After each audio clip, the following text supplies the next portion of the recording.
Everyone, আসসালামু আলাইকুম। সবাই কেমন আছেন? আশা করি সবাই অনেক ভালো আছেন। সিলেটি কিচেনে নতুন আরেকটি ভিডিও দেখার জন্য সবাইকে জানাই ওয়েলকাম। আজকে তৈরি করে দেখাবো খুবই মজাদার একটি কচুরমুখী দিয়ে ভর্তার রেসিপি। আশা করি আপনাদের কাছে ভালো লাগবে।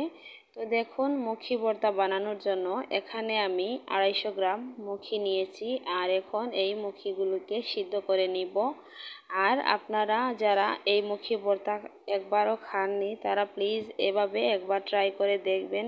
খেতে কিন্তু ভীষণ মজার হয় আর খুবই ভালো লাগে এই মুখির ভর্তাটা। তো আপনাদের সাথে আজকে আমি এই সিম্পলভাবে মুখির ভর্তাটা শেয়ার করছি। আশা করি আপনাদের কাছে ভালো লাগবে। তো যদি ভালো লেগে থাকে তাহলে প্লিজ একটি লাইক দিয়ে সম্পূর্ণ ভিডিওটি কন্টিনিউ করবেন।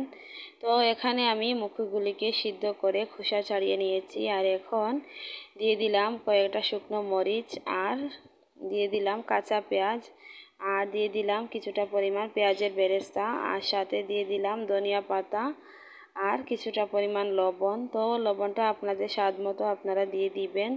তো দেখুন, এখন আমি ভালো করে সবগুলোকে মাখিয়ে নিচ্ছি। প্রথমে লবণ আর মরিচটাকে কষলিয়ে ভেঙে গুঁড়ো করে নিচ্ছি। তারপর পেঁয়াজ আর পেঁয়াজের বেরেস্তাটাকে খুব ভালো করে হাত দিয়ে মাখিয়ে নিচ্ছি। তো এখন আমি দেখুন মুখিগুলোকে আলু আমরা যেভাবে মাখাই ঠিক সেইভাবে মাখিয়ে নিচ্ছি। মুখিগুলোকে একটু চাপ দিলে দেখুন এগুলো ভেঙে যাচ্ছে।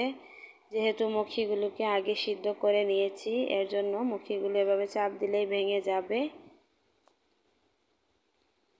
তো দেখুন, এভাবে করে কিন্তু মুখী ভর্তা বানিয়ে নিলে গরম ভাতের সাথে খেতে খুবই ভালো লাগে।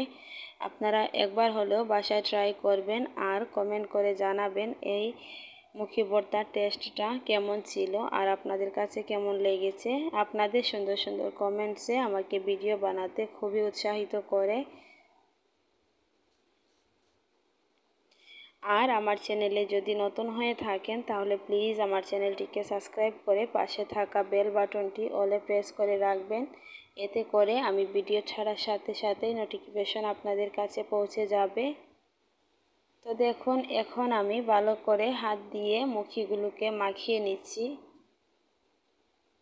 তো এইভাবে কিন্তু ঝটপট আপনারা এই মুখির ভর্তাটা বানিয়ে নিতে পারেন। এই মুখির ভর্তাটা বানাতে বেশি সময় লাগে না, শুধু মুখিটা সিদ্ধ হতে কিছুটা সময় লাগবে। তো দেখুন, সবার শেষে আমি কিছুটা পরিমাণ সরিষার তেল অ্যাড করে নিলাম। এতে করে কিন্তু খুবই সুন্দর একটা স্মেল আসে আর খেতেও খুবই ভালো লাগে। তো এখন ভালো করে মাখিয়ে আমি পরিবেশন করে দেখিয়ে দিচ্ছি। তো দেখুন, খুব সুন্দর একটা কালার চলে এসছে আর খেতেও কিন্তু খুবই সুস্বাদু ছিল। তো আজকের ভিডিওটি এই পর্যন্ত। সবাই ভালো থাকবেন, সুস্থ থাকবেন। আল্লাহ হাফেজ।